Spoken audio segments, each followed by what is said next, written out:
Seguimos conversando con el analista político, comunicador social Alberto Aranguibel. Dejábamos una pregunta antes de irnos al corte. Usted hablaba de una recurrencia en el fracaso por parte de la oposición, sin embargo, una transformación por parte del PSUV. ¿Cuándo se puede hablar de transformación? ¿Cuándo se puede hablar de fracaso? Porque muchos pueden establecer fracaso las políticas del gobierno nacional cuando la CEPAL, por ejemplo, estima una inflación de 3.120%, cuando hay desabastecimiento, cuando tenemos más de 3.000 fallecidos en los primeros 5 meses de este año solamente en Caracas. ¿No ha fracasado? ¿Cuándo se puede hablar de fracaso y de transformación? Bueno, fíjate, si nos atenemos al extremo, ¿no?, que pudiera concluirse de la forma como lo construye. No es extremo, es realidad. No, me refiero al extremo de que el partido no es propiamente el gobierno. Estamos hablando de organizaciones políticas y cómo se comportan ellas en términos de organización política. Pero como digo, si lo llevamos al extremo y asumimos entonces que es que el PSUV es el gobierno y la oposición es solamente eso, la oposición, bueno, ahí vamos a ver también un fracaso por parte de la derecha venezolana, porque la oposición en todas partes del mundo forma parte del Estado, es un componente del Estado. Es decir, es un contrapeso que se hace desde una óptica, desde un ángulo, desde una propuesta política o ideológica divergente de la que en ese momento esté en el gobierno. Eso es lo que precisamente aspiran las sociedades democráticas avanzadas en el mundo, que haya ese equilibrio. Pero aquí la oposición se deslindó y digamos, dejó de lado ese rol importantísimo que tiene que tener en la sociedad, colocándose solamente en la acera de enfrente como tirapiedra, y lo único que hace es acusar y acusar sin aportar.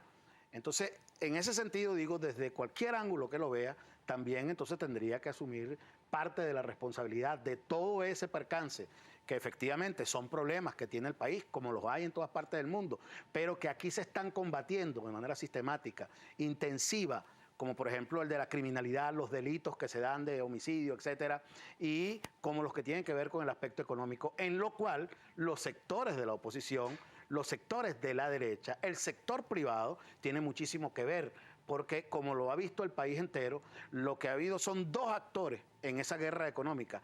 Uno especulando de manera desmedida, con una voracidad nunca vista antes, saboteando el desempeño de la economía, la perturbación con el fenómeno del dólar paralelo, que no es un dólar en modo alguno estimulado desde el gobierno, sino que ha sido combatido precisamente, lo del contrabando de extracción que ha generado tantos problemas de desabastecimiento del país, del gobierno, y lo que el gobierno ha actuado. El gobierno ha visto, la gente ha visto cómo el gobierno ha estado permanentemente en todas sus actuaciones, en todas sus inspecciones que ha hecho, descubriendo dónde están los grandes lotes de comida acaparada, de comida escondida, etcétera, la que está haciendo falta en los anaqueles.